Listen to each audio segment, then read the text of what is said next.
Hello friends, welcome. Today we will do Science Class 8 Chapter number 1 Crop Production and Management. So, सबने खाना खा लिया. जो खाना हमने खाया वो कहाँ से आया? क्रॉप से मिला हमें. ऑब्वियसली फार्मर ने उगाया, फिर मार्केट में आया, तब हमारे पास आया. हम जो खाना बनाते हैं, जो फूड हम खाते हैं, वो कहाँ से आता है हमारे पास? जब उसका क्रॉप उगता है, उसके बाद उसकी कितने सारे प्रोसेस होते हैं, हार्वेस्टिंग, थ्रेशिंग, सोइंग, विनोइंग. इन सब प्रोसेस के बाद वो जब मार्केट में आता है तब हम उसे खरीदते हैं. तो आज हम उसी के बारे में पढ़ेंगे, कैसे उस क्रॉप का प्रोडक्शन होता है, कैसे उसे मैनेज किया जाता है. So let's start with NCERT. Paheli and Bujo went to their uncle's house during their summer vacation. Their uncle is a farmer. One day they saw some tools like khurpi, sickle, shovel, plug, etc. in the field. अब बुजू और पहेली अपने uncle के house गए जहाँ पे उन्होंने ये सारे इक्विपमेंट्स देखे. अब ये कहाँ यूज होते हैं? सारे इक्विपमेंट्स हमारे क्रॉप प्रोडक्शन के लिए यूज होते हैं, राइट. तो किसी से खोदते हैं, किसी से कुछ सीड शो करने के लिए अलग इक्विपमेंट्स है, उसके बाद उनके हार्वेस्ट करने के लिए अलग इक्विपमेंट्स है. तो वो इन सब चीजों के बारे में जानना चाहते हैं, फाइन. तो इन सब चीजों के बारे में आज हम भी पढ़ेंगे. सभी लिविंग ऑर्गेनिजम्स को फूड चाहिए. प्लांट अपना फूड खुद बना देते हैं, लेकिन जो एनिमल्स हैं, ह्यूमंस हैं, वो अपना फूड कहाँ से लाते हैं? ऑब्वियसली कुछ एनिमल्स होते हैं लाइक कार्निवोरस, वो तो दूसरे पे डिपेंडेंट होते हैं, दूसरे एनिमल्स को मार के खा लेते हैं. लेकिन हम जैसे ह्यूमंस जो दूसरे जानवरों को मार के नहीं खाते हैं, वो कैसे अपना फूड करते हैं? तो जो फूड होता है वो उसे प्रोड्यूस करते हैं इन द फील्ड, राइट. हम फील्ड में उगाते हैं अपना अनाज, अपने जितने भी व्हीट है, राइस है, जितने भी क्रॉप हम उगाते हैं अपनी फील्ड में. तो जो फार्मर होता है उसे, हमारी कंट्री कितनी बड़ी है, कितने सारे लोगों के लिए लार्ज स्केल पे प्रोड्यूस करना होता है, तो ये बहुत डिफिकल्ट होता है. So to provide food for large population, regular production, proper management and distribution of food is necessary. Regular production होगा फूड का, उसके अच्छे से मैनेजमेंट किए जाएंगे, कब कहाँ किसको पहुंचाना है, अच्छे से डिस्ट्रीब्यूट किया जाएगा फूड लोगों में, तभी तो हम मैनेज कर पाएंगे इतनी बड़ी कंट्री में फूड के जो भी प्रॉब्लम्स होगी. अब क्या है एग्रीकल्चरल प्रैक्टिसेस. जो 10,000 BC था, ये जो टाइम था, इस टाइम तक जो पीपल थे वो एनिमल्स को मार के खाते थे. They used to hunt animals for their food. Later, they could cultivate land and produce rice, wheat, etc. other food crops. So, from there, agriculture is born. हमसे क्वेश्चन पूछा जा सकता है कि एग्रीकल्चर कहाँ से आया. So, ये पैराग्राफ जो है ये इम्पोर्टेंट है, ये बहुत. Now, let's move to next paragraph. So, what is a crop? क्या होता है crop? When plants of the same kind are grown and cultivated at one place on a large scale, it is called crop. Crop क्या होता है? जब कुछ plants same type के, like wheat हो गया, तो एक जगह पे वीट उगा दिया कुछ एरिया में, या फिर कुछ एरिया में राइस उगा दिया. तो जब किसी एक टाइप के प्लांट को ग्रो किया जाता है, उसे कल्टीवेट किया जाता है लार्ज स्केल पे. लार्ज स्केल जरूरी नहीं है आप बहुत ज्यादा बड़े एरिया में लगाओ. तो जब आप किसी भी प्लांट को जो सेम काइंड का होता है उसे कल्टीवेट करते हैं, ग्रो करते हैं थोड़े लार्ज स्केल पे, तो उसे क्रॉप कहा जाता है. तो क्रॉप हमने क्या पढ़ा? When a plant of same kind is grown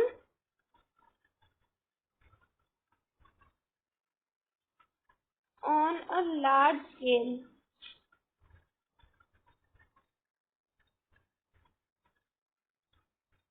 it is called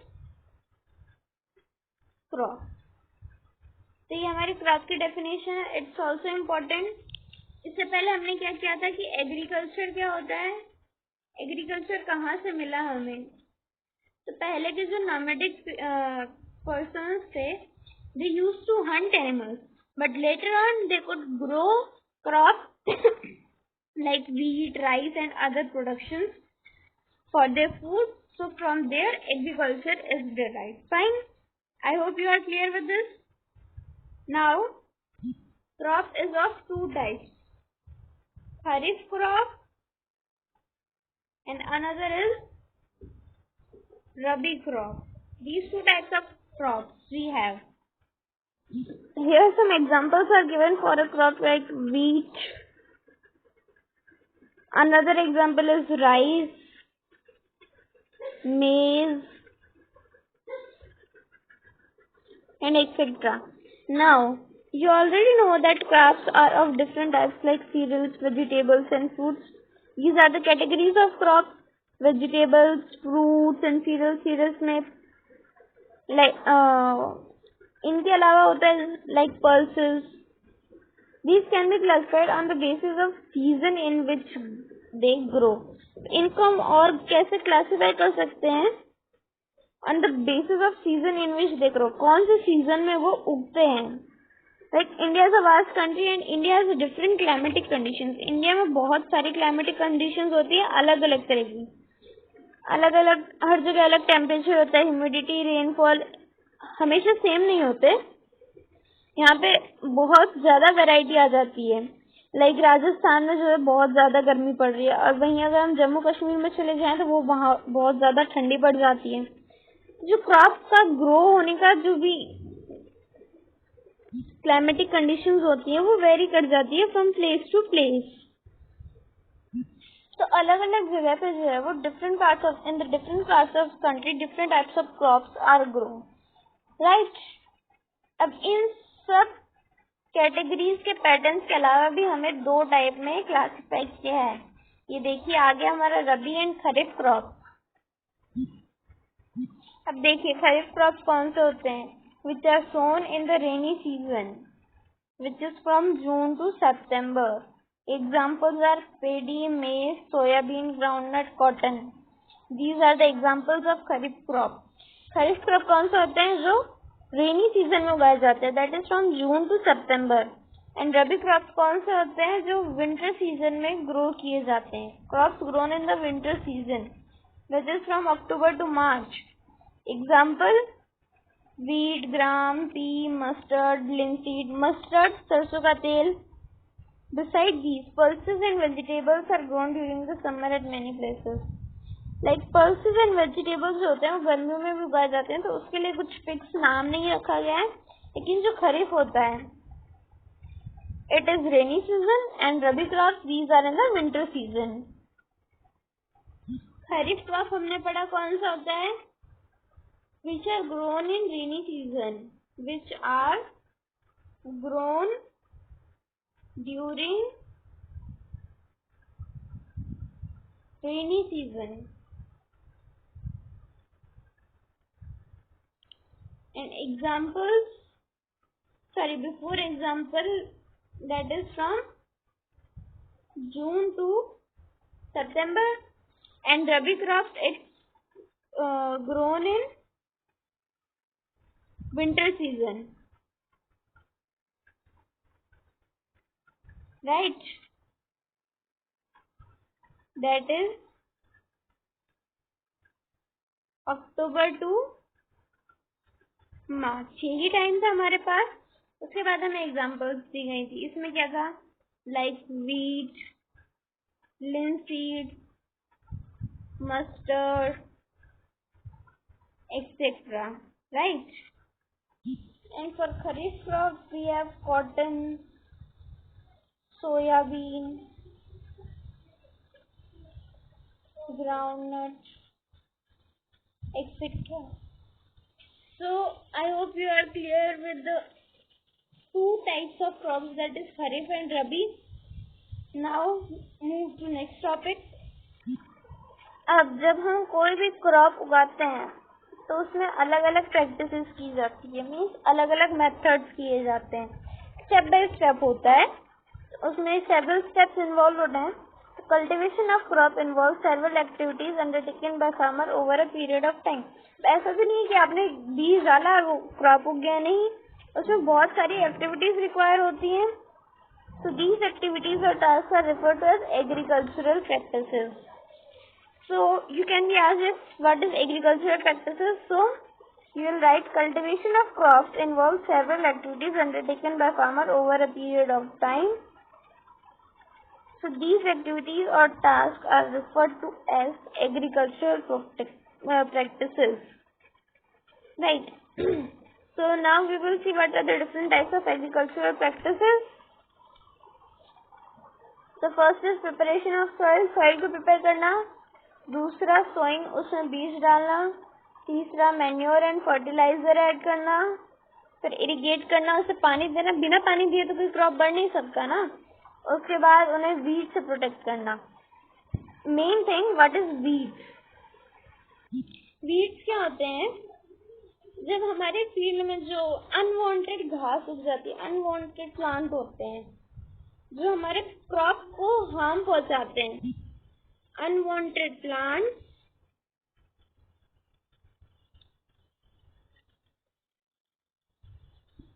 that can harm our crop. ऐसे अनवांटेड प्लांट्स जो हमारे प्लांट्स को, हमारे क्रॉप्स को हार्म कर सकते हैं। कैसे? उनसे उनका न्यूट्रिशन छीन के उन्हें जितने भी मिनरल्स एंड न्यूट्रिशन चाहिए वो उन्हें उन तक नहीं पहुंचने देते, वो खुद एब्जॉर्ब कर लेते हैं। लाइक ये हमारी फील्ड है, ये हमारे क्रॉप्स हैं, राइट। अब इसमें क्या होता है? अनवांटेड बीज उग जाते हैं, घास टाइप होते हैं,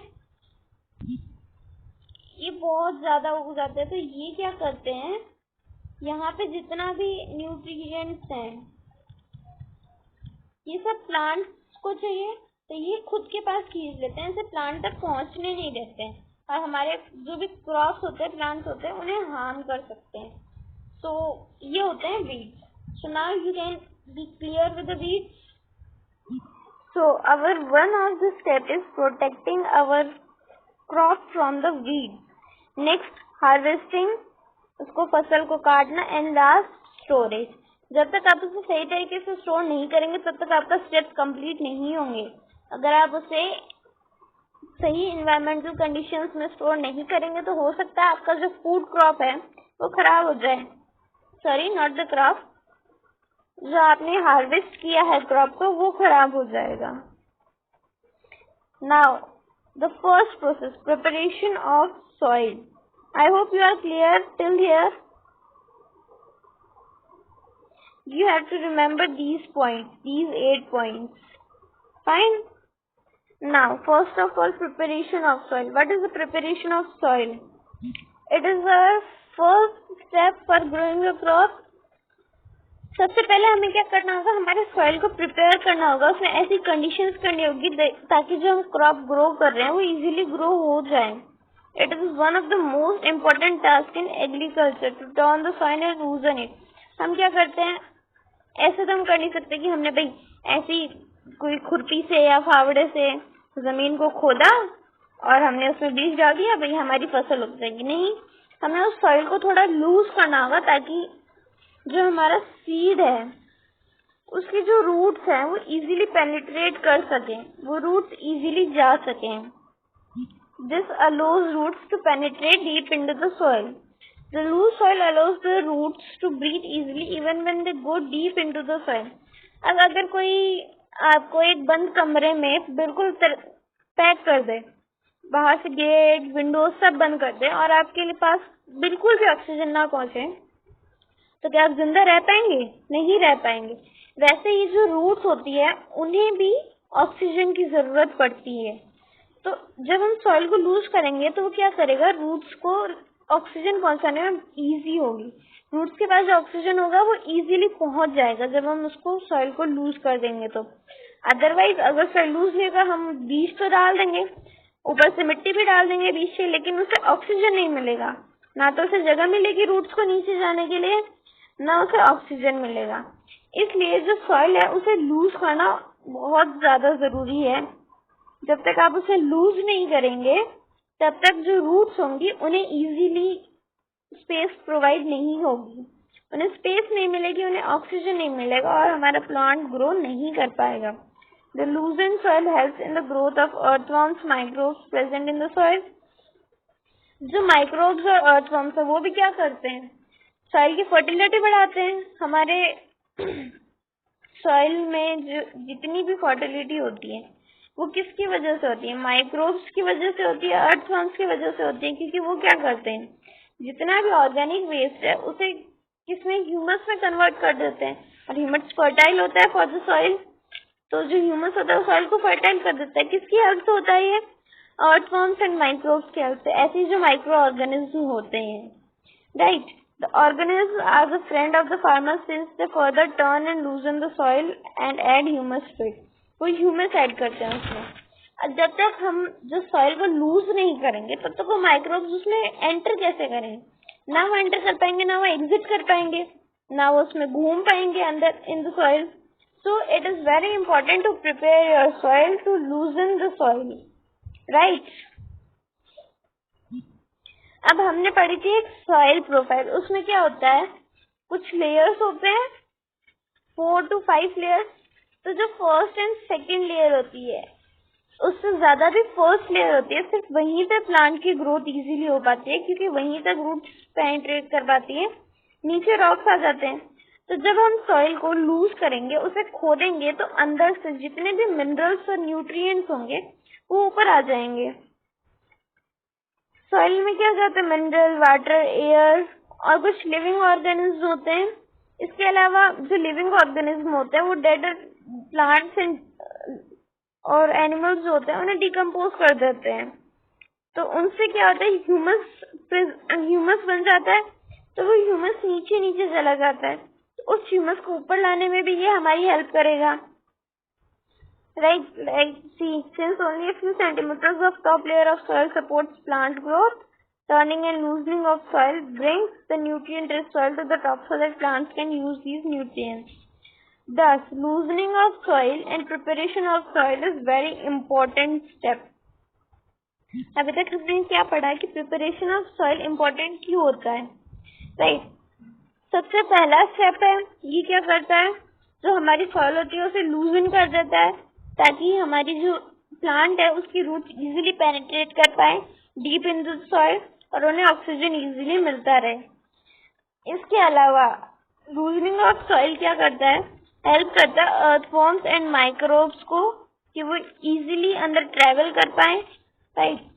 माइक्रोब्स और अर्थवॉर्म्स के लिए इम्पोर्टेंट है हमारे लिए, क्योंकि ये क्या करते हैं, ह्यूमस क्रिएट करते हैं। ये हमारा जो लैंड होता है उसे और ज्यादा फर्टाइल बनाते हैं। इसके अलावा उनमें और क्या होता है, मिनरल्स, वाटर, एयर और कुछ लिविंग ऑर्गेनिज्म प्रेजेंट होते हैं, जो हमने भी बात की थी अर्थवॉर्म्स एंड माइक्रोब्स की, राइट?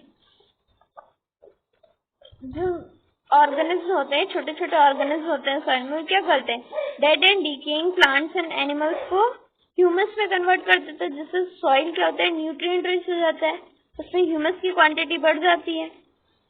जो सॉइल होता है हमारा, हमने एक सॉइल प्रोफाइल पढ़ी थी, तो उसमें जो फर्स्ट एंड सेकेंड लेयर है वहीं तक हमारी रूट्स पेनिट्रेट कर सकती हैं, ज्यादातर सिर्फ जो हमारी फर्स्ट लेयर ऑफ सॉइल है, टॉप सॉइल, उस तक जा पाती है।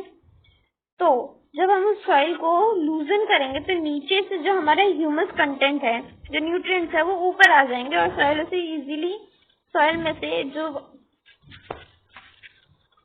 रूट्स है वो उसे इजीली एब्जॉर्ब कर पाएंगी। सॉरी, नाउ अब आपको पता चल गया होगा प्रिपरेशन ऑफ सॉइल क्यों इम्पोर्टेंट है। Let's move to another topic. दस, turning and loosening of soil is important for cultivation of crop. अब जो प्रोसेस होता है लूजनिंग करने का सॉइल को, उसे क्या कहते हैं, टिलिंग या प्लगिंग, फाइन। और ये किससे होता है, with the help of plug. यहाँ हमने क्या किया था कि प्रिपरेशन ऑफ सॉइल के बाद सो करेंगे, तो सो हम तभी करेंगे ना जब हम उसे खोदेंगे, तो प्रिपरेशन ऑफ सॉइल में ही आता है प्लग करना। लूज कैसे करते हैं? प्लग करके हम लूज करेंगे with the help of plugging. Plug हम यूज करेंगे और सॉइल को प्लगिंग करेंगे, तब हमारे पास सॉइल लूज हो जाएगी, right, which is done by using a plug. Plug किस किस का बना हो सकता है? आइदर वुड और iron. If the soil is dry it need watering before plugging. सूखी जो मिट्टी होगी, सूखी फील्ड होगी, उसे हम इजीली प्लग नहीं कर सकते, उसमें बड़े बड़े क्रम्स रह जाएंगे। जब हम सॉइल को प्लग करेंगे तो big pieces of soil called crumbs, these are left there.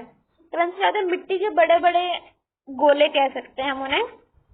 मिट्टी खट्टी होती है, बहुत हार्ड हो जाती है। It is necessary to break this crumbs with a plank. Plank क्या होता है? It is a tool for breaking these crumbs. The field is level for sowing as well as for irrigation purpose. अब अगर हम उसे level नहीं करेंगे तो पानी तो एक तरफ जमा हो जाएगा, या फिर जो हम सो करेंगे तब वो इजीली सो नहीं कर पाएंगे हमारे। It will be difficult for us, like this is a field. अब मान लीजिए हमारी ऊपर नीचे है, अब कुछ पानी जो वो यहाँ जमा हो जाएगा, कुछ यहाँ जमा हो जाएगा, यहाँ और यहाँ तो मिलेगा ही नहीं ना।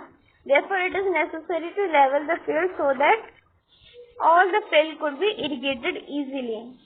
Sometimes manure is added before tilling. जो मैन्योर क्या काम करता है? सॉइल को फर्टिलाइज करता है। तो जब हम मैन्योर बिखेरेंगे उसके बाद हम प्लगिंग करेंगे तो इजी हो जाएगा सॉइल में, सॉइल बहुत ज्यादा फर्टाइल में, सॉरी, जो हमारी सॉइल में जो हमने मैन्योर डाला है वो इजीली स्प्रेड हो जाएगा। That's what I want to say. This helps in proper mixing of manure with the soil. The soil is watered before sowing. Sow करने से पहले हम वाटर करेंगे और प्लगिंग करने से पहले हम उसे इरिगेट करेंगे, फाइन।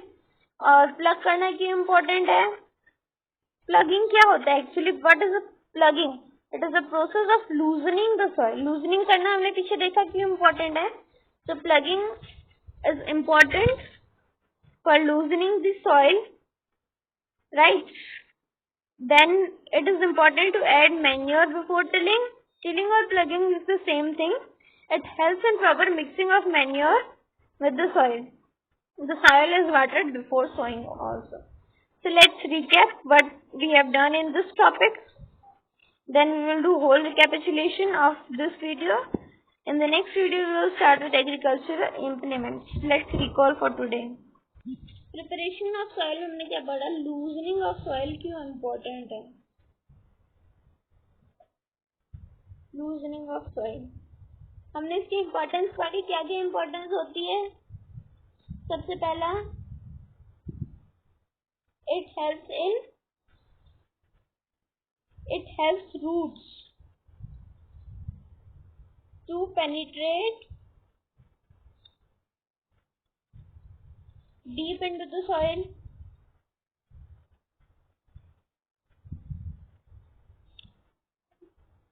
दूसरा यूज क्या था? helps roots to get oxygen. तीसरा क्या था? it helps earthworms and microorganisms. Earthworms and microorganisms.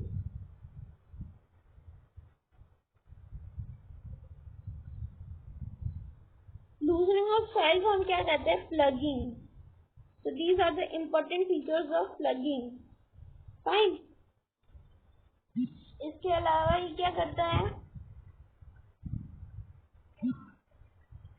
Help to bring nutrients from deep into the soil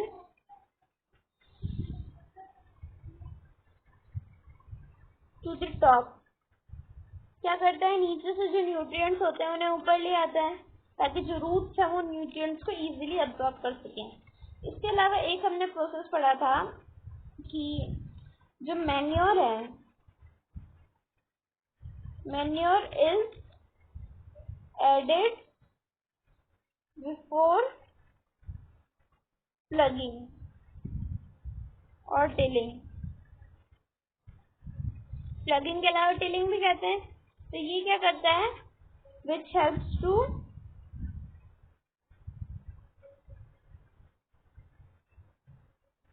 mix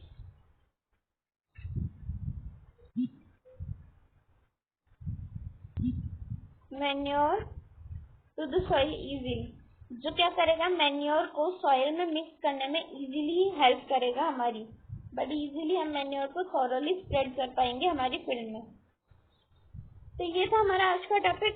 total देखने पे हमने क्या कौन कौन से टॉपिक्स किए। सबसे पहले हमने क्या किया था, एग्रीकल्चर की डेफिनेशन की थी, कहाँ से आया। सबसे पहले क्या थे, जो नंबरडिक ह्यूमंस थे वो they used to eat raw fruits, vegetables, actually vegetables नहीं, सिर्फ फ्रूट्स, रॉ फ्रूट्स। उसके अलावा they used to hunt animals for their food. लेकिन उसके बाद धीरे धीरे क्या है, वो they were able to grow crop in the field. तो वहां से आया हमारे पास एग्रीकल्चर। और हमने क्या पढ़ा, और हमने पढ़ा दूसरा क्रॉप। क्रॉप क्या होता है, जब हम किसी भी प्लांट को एक लार्ज एरिया में, सेम काइंड ऑफ प्लांट को लार्ज स्केल में ग्रो करते हैं, तो उसे हम कहते हैं क्रॉप। उसके बाद पढ़े थे हमने 2 काइंड्स ऑफ क्रॉप। कौन कौन से थे, खरीफ क्रॉप एंड रबी क्रॉप। खरीफ क्या था, जो रेनी सीजन में ग्रो किए जाते हैं। रबी कौन से होते हैं, जो विंटर में ग्रो किए जाते हैं। रेनी कब से कब तक होता है, फ्रॉम जून टू सितंबर। और विंटर में कब से कब तक लगाया जाता है, from October to March, right. उसके बाद हमने पढ़ा steps in agriculture, that is agricultural practices.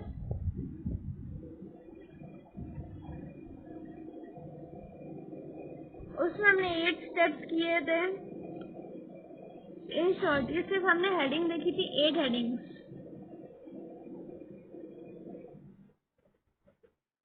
First is preparation of soil, preparation of soil. उसके बाद क्या करेंगे, sowing, then adding manure, adding manure and fertiliser,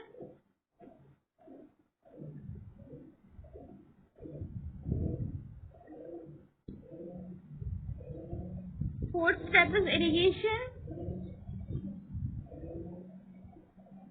fifth is preventing from weeds. Weeds हमने पढ़ा था क्या होता है, देखते हैं आगे नेक्स्ट स्लाइड में। Preventing from weeds. Sixth step क्या था हमारे पास, हार्वेस्टिंग।